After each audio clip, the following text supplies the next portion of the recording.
I'm Sophia A. Jackson, and I'm the editor and founder of Afridiziak Theatre News. And today I'm joined by the creatives of Big Aunty, which opens shortly at the Belgrade Theatre. Would you both like to introduce yourselves? So hi, my name is Campbell. I'm a creative director at the Belgrade Theatre and one of the directors on Big Aunty.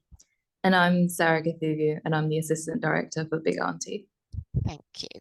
Right, so I'd like to start with a few quick fire questions. So my first one is, what's your favourite theatre space? B2.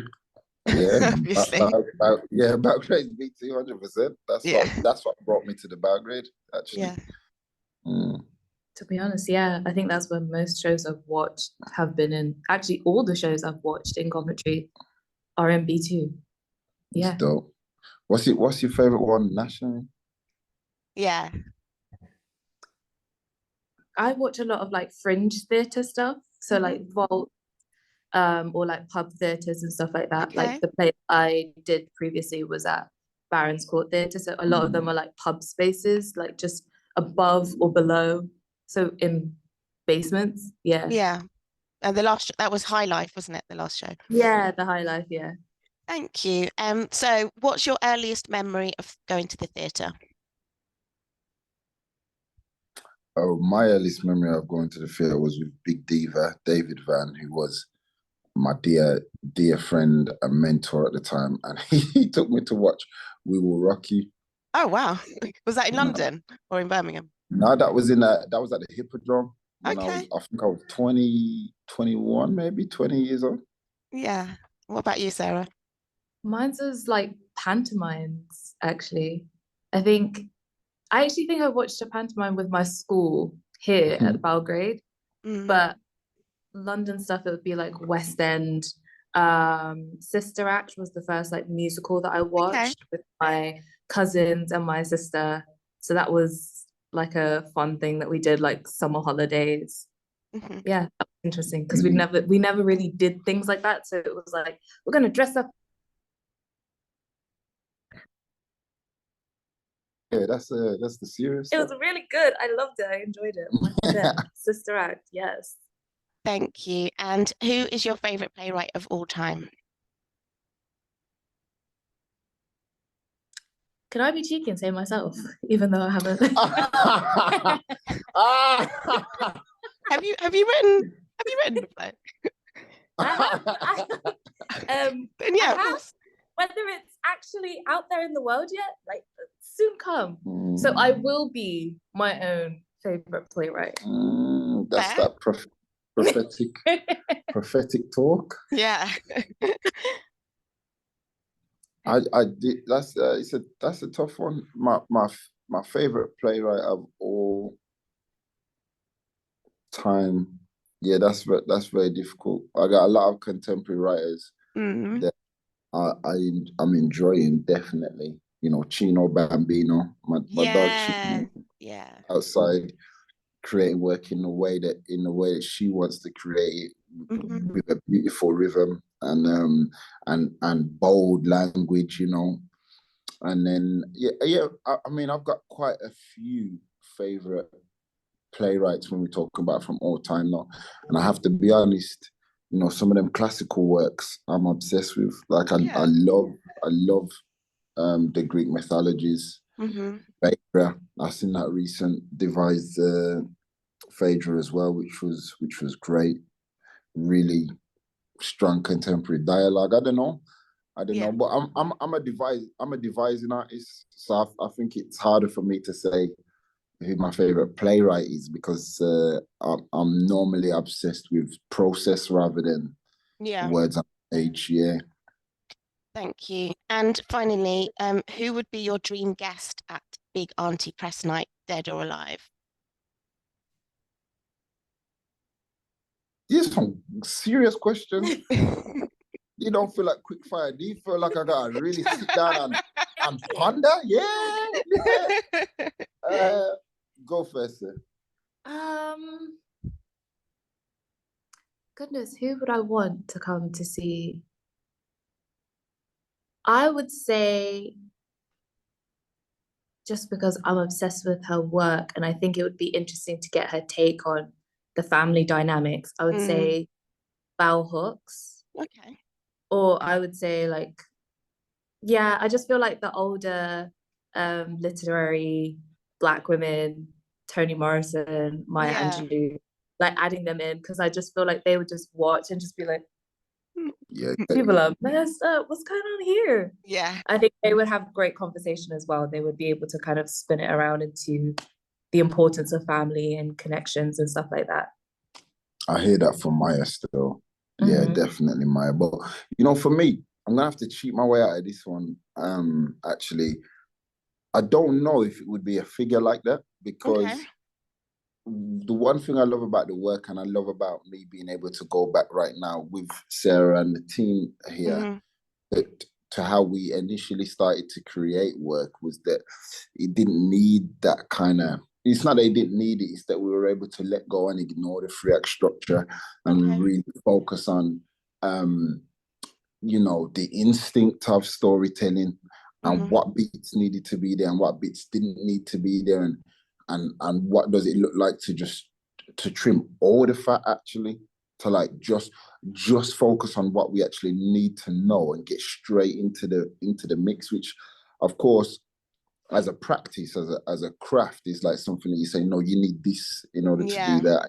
Yeah. So I don't know if I would be inviting the big dogs, because poor them, they might just be sitting down saying, you need another 10 scenes. So I'm gonna need you to shape that differently. This is for the block. This is really for the community.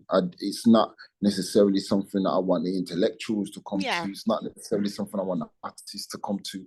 I need the community to come and sit down and live with us for an hour and 10 minutes. You know, that's what I would say.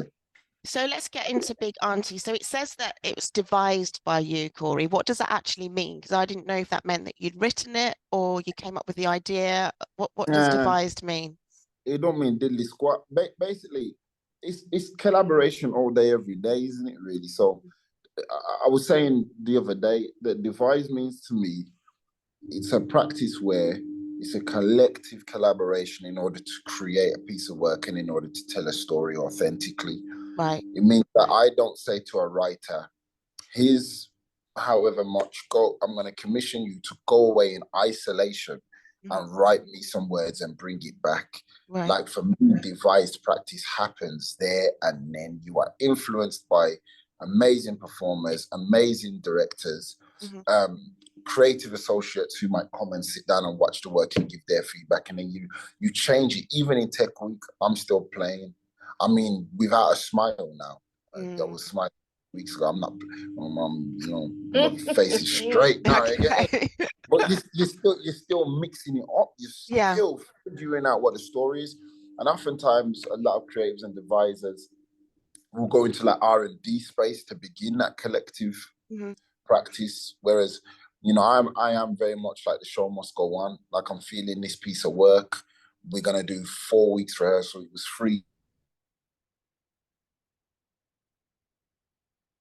Based on, and we're gonna hear from our community. Okay. So that's what devised practice is for me. It's collective collaboration. So in your own words, what is Big Auntie about?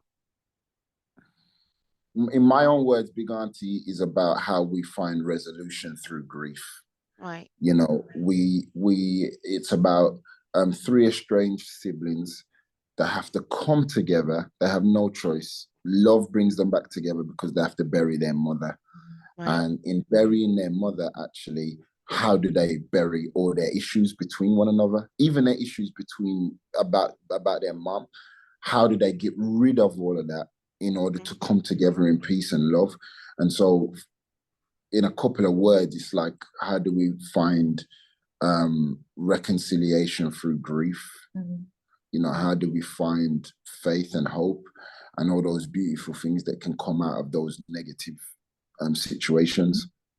So what are the key themes apart from grief? What other subjects does it cover in the hour and 10 minutes? It covers, so there's 2 real dramas. There's like a big family secret that I don't really wanna let go of. That's fair. those quick fire questions were too good for me to not give you something, but there is, and it is very, I must warn, it is very light touch. There's this theme about something that's happened in-house within the family. That the guys are really tussling with. It's a lot of the blame game. You know, that's the drama gets down to the blame game. It goes down to who's in the will and who isn't in the will. Right.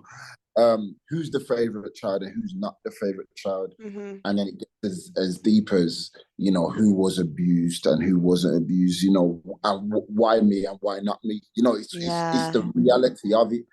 But what we've tried to do, and I say tried because we don't really know until we're up on our feet, what we've really tried to do is focus the angle on this mission. The mission is, mom's gone, we have to go to Jamaica and we have to give her the send-off that she deserves. Like, that's top and bottom line. And then amongst that are all these things that surround it. I'd also say there's definitely themes of joy as well. I was going to say, because it's all very heavy, is there joy to be had within the production? Always, because I believe there's joy in reconciliation. There has to be. There's joy in love. There's joy in finding a peace of mind and all of those things. I think that we've really held on to the grief part.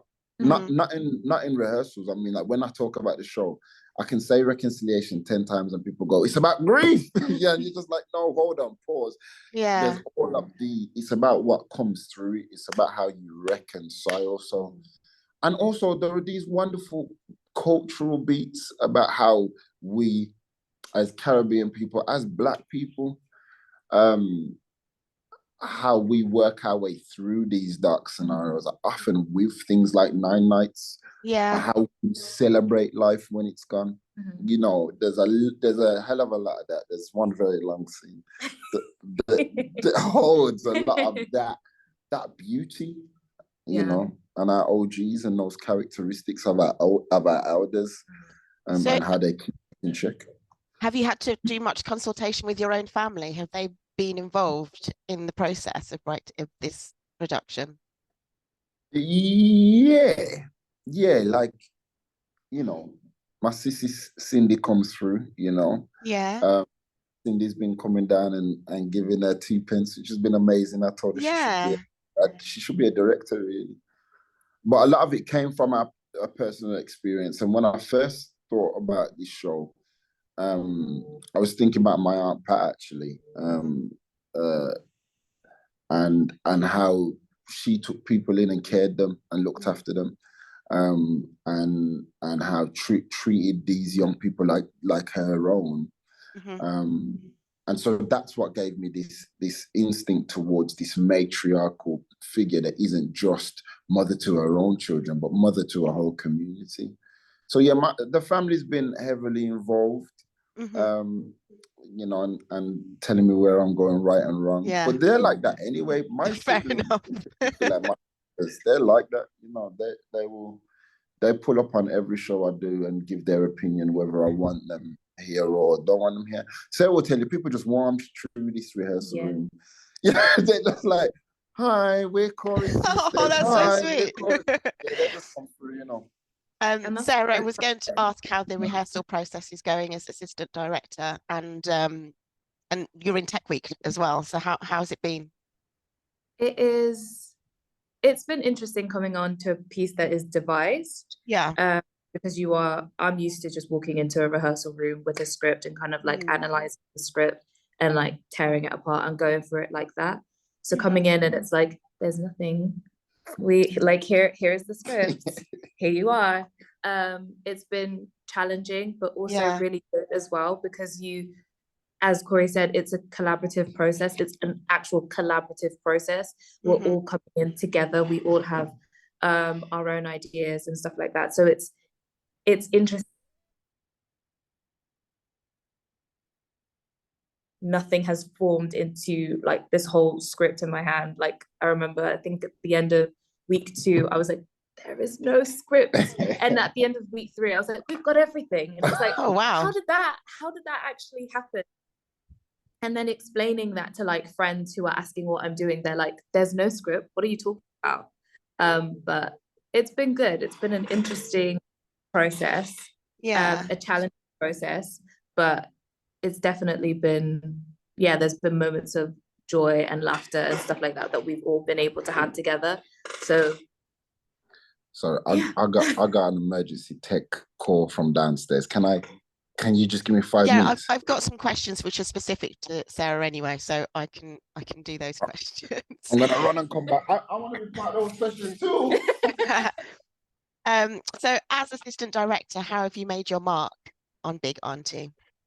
I would definitely say because I am a writer first, so I think the writing point of view has allowed me to definitely come in with this doesn't work, continuity, stuff like that, making sure that we're consistent with the story that we're telling.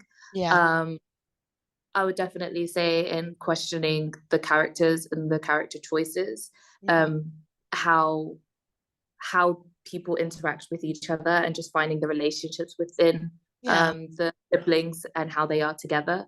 So I'd definitely say that my writer's brain has been a very good addition to the room, and just questioning things here and there and just like, this doesn't work. Okay, this does work. Put it together.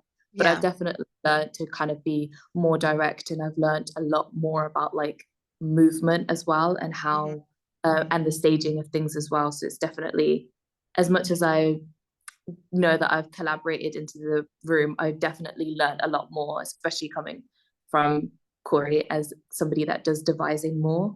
So and what have you enjoyed about working on Big Aunty? I would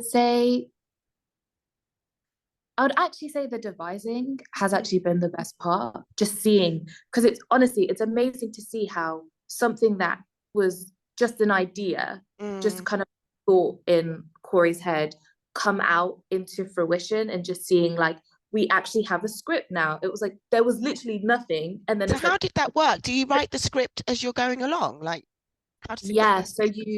So you come in and you kind of like have an idea of like, okay, in this scene, this is roughly what we think happens. And it's kind of like you allow the actors to literally just play and find out. I think in playing, you find out more about the characters. You find out where the plot is. You find out the relationships between the characters, and there are so many different possibilities. And then it's just about feeding back and being like, as an actor in the scene, this worked for me. As the director out of the scene, this worked for me. Oh, this didn't work. Can we try this? Can we try that? Can we put this together? That sounds like a really luxurious creative process. It feels like the imagery that I'm thinking of is like, it's like cutting out different things and kind of like putting them together. And at first you're thinking, this is not going to work. But you look at the actual piece and you're like, this is beautiful. Like, how did this come out from just cutting things and putting them together? But it works, and it's so, it's really incredible to see like the work and how the actors, what they say in their improv like influences what is actually put down on the page. So we just go from things that we agree worked and didn't work, and then go away and just start writing and see, and then bring it back into the room, and you're like, you read through it and you're like, does this actually work? And a fresh new day. So does that mean that you've had like a longer rehearsal period then, because it's been devised as you're rehearsing at the same time? No. Really? No. Okay. 4 weeks. Wow, that sounds very intense. Have you been sleeping at the theatre? God, I literally, no, not really. I don't think any of us have really been sleeping. You kind of see each other every morning and you're like, good morning, and you're like, hi guys. So it's been definitely an exhaustive process, but it's also, you see the fruits of your labor, and it's so beautiful to see, especially when you see the community cast come on and how they influence the scene, and then when we're actually on set and how the set moves and pivots and transitions. Like, it's just so beautiful seeing it come together. And personally, what have you got out of it in terms of your career? Because it sounds like it's different to anything else you've worked on. I definitely think it has given me more of like a drive to write. I think it's given me more of a drive to look at things and be more direct and assertive with how I think about things and how I deliver notes. Corey tells me all the time, be concise with your notes, but be very specific with your notes. And I'm like, because sometimes you sit there and as a director, you're just kind of like, this isn't working. I'm not going to say anything because maybe it's going to fix itself. Maybe it's going to rectify itself. But it's like, I'm going to put a pin in this right now and not actually address it in the room. Right, But it's like, no. Address it now. Address it as soon as you see it. Address it as soon as you see an inkling of it. And then it's done. Yeah. Yeah. So yeah, that's also something that I've learned, is just to be way more direct, and definitely thinking about movement and staging and how different people, wherever they're sitting in the audience, how their experience of the show will be influenced by the staging and by the movement as well. So that's definitely something I've learned, just to be definitely more direct, more assertive, but to also think about not just what is in the script, the in between the lines and the movement, blocking, stuff like that. Yeah. And what similarities have you found in Big Aunty with your own family dynamic? It's been interesting because Big Aunty is Jamaican and we're kind of going from a Caribbean background, while as I'm Kenyan. So it's interesting to see that the ways that the traditions and the cultural things that they do and how they mourn, it's very different to how Kenyans, specifically Kikuyu Kenyans, how we mourn. Yeah. But also, so we have a thing in our culture where as soon as somebody dies, the whole community gets together and we'll literally come to your house, we'll pray, we'll be with you, we'll make you food, and we'll help raise money for, if you're here, to bring the body back to Kenya, or just kind of funeral costs and stuff like that. So it's interesting to see the dynamics of and the similarities of what we do in Kenyan culture and what is done in 9 nights as well. So yeah, it's very similar, but it's different, and it's beautiful. And I think it's nice to see how the cultures, they come together and how they also have differences as well. So yeah, it's been a learning process for me as well, to learn new cultures as well. Thank you. And then so what, in your words, why should people come and see Big Aunty? People should come and see Big Aunty because it's different. It's something that I've never seen on stage before, but I think it's definitely, I think sometimes, especially in the last couple of years with everything that has happened, it can be really easy to want to shy away from like the big heavy topics such as death and grief and bereavement. But I actually think that, especially doing this show and learning what I have learned about grief, about culture, about family, it is about coming together and the beautiful aspects of family and love and grief, and how there is joy in sadness, and that how, you know, reconciliation and finding healing is messy, but it's a necessary journey, and it's beautiful when you're able to do that with people, with a community, with family. Yeah, that's beautiful. I think that's what this show starts to show you, is how even though it's really messy and it doesn't look like it's going to make sense, it all comes together at the end. That's really lovely. And finally, what's next for you, if you know? For now, I'm going to continue writing. I'm going to be doing a scratch night in July with Unshaded Arts. But yeah, there's still other things coming up in the pipeline, but yeah. Thank you. Could you tell me a bit more about the choir and the involvement of the choir? So we have an amazing, incredible community cast, and they are in for a lot of they are also the choir as well. So I think they definitely transform the play when they come in for the 9-night scene, and also during the burial and the procession. I think it kind of feeds into what I was saying previously about like finding the community that kind of like holds you and upholds you. So hearing their voices as well. We've been able to work with Joelle, who has been coordinating the community choir, as well as also Gladstone as well. He has also been really great in helping us get together.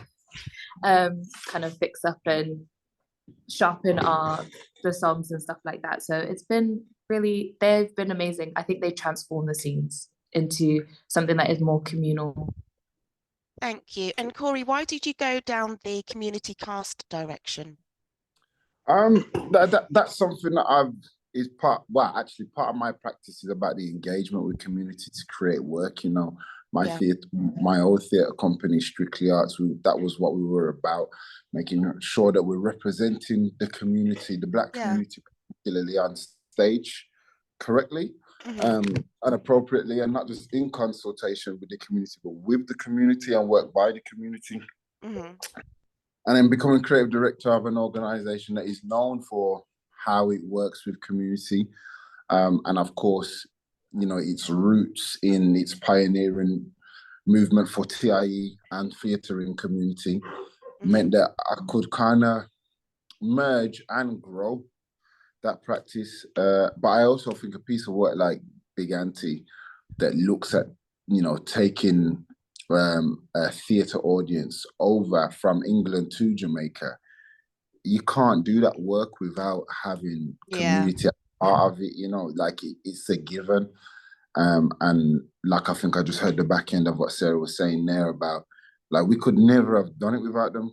They don't just build the scene, they make the scene, you know, and that energy is two-way. It feels very codependent, actually. Yeah. And how are you enjoying being an artistic director? It's a massive job. How are you managing? So the thing is, you know, we say it takes a village to raise a child. One thing about me is I'm never gonna lie. You know, the media training is dead for me. I'm just gonna give it real. Fair enough. It's difficult. It's difficult, but everything worth doing is difficult. There are these amazing moments where you're able to give opportunities. That's amazing. There's these amazing moments where we have like 270 young people passing through our hubs and our groups here every week. Like our youth council, and you know, all of those things definitely make the job worthwhile. And I just want to say, like, there's a community of ADs, Chino being one of them, actually, that show a lot of love and support. Katie as well, and Charlotte from PP. My brother Database, that's my literal, Dan Bailey. You guys know I call him Database because that's my brody. You know what I mean? Is that Bush Theatre? It's from Bush, you know. Roy, you know, when I first came into this position as well, you know, Roy didn't fail to check in.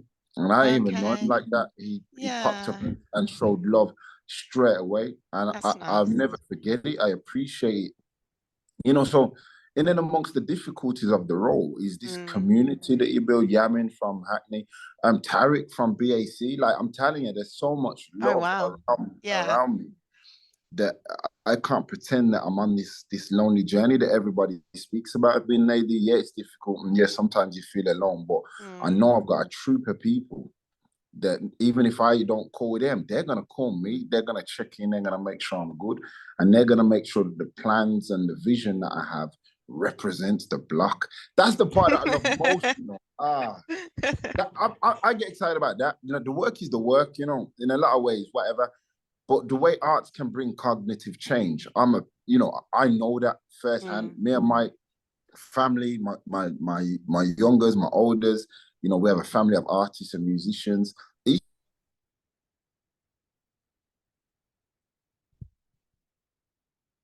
Amazing things that you're able to do through art, and as a creative director, I get the opportunity to continue making those opportunities. Like, there's no better job than that. And the work comes secondary to that, if I'm real. It's the people. Like, it's got to be a people first approach for me, you know. And I got the gunners with me, so I really appreciate them more. Thank you for your honesty. And Sarah as well. Sarah's one of the gunners now. You get me, certified shooter. Huh? And I've already asked Sarah, but why should people come and see Big Aunty? Hey, why? Come on, because it's representing the community. Are you mad? So, like, basically, why should you come? We've had 3 years of hell, and once again, the diverse communities suffered heavily during this period of time. and we're both acknowledged and ignored simultaneously. You know, when we're creating these bodies of work, we're creating them so that people have the space to feel, to express, to respond, you know, all those things you can't do when capitalism's got you by a chokehold and saying, yo, there's no time to grieve, you got to get back to work tomorrow. There's no time to read that report that says that Black and brown people are most affected by this pandemic, this disease that knows no race. You get me? Like all of that. You need the space, you know. And so, as well as all the things that we spoke about, come so that you can give yourself permission to feel good, to feel sad, and to feel good again. You get me? Like we're here. And come so that you can understand that the Belgrade's your home. That's what I always say. Okay. Even if you don't like the show, come and eat and drink with us. You get me? Because we're a fellowship. Okay. The fellowship of the Belgrade again. Come on. I've not been to the Belgrade, but I think I have to make I have to take the journey. I'm originally from Birmingham anyway, so it makes sense. Oh yeah, fellow Brummy then. I'm a Brummy as well. I'm a Brummy. I grew up in West Bromwich.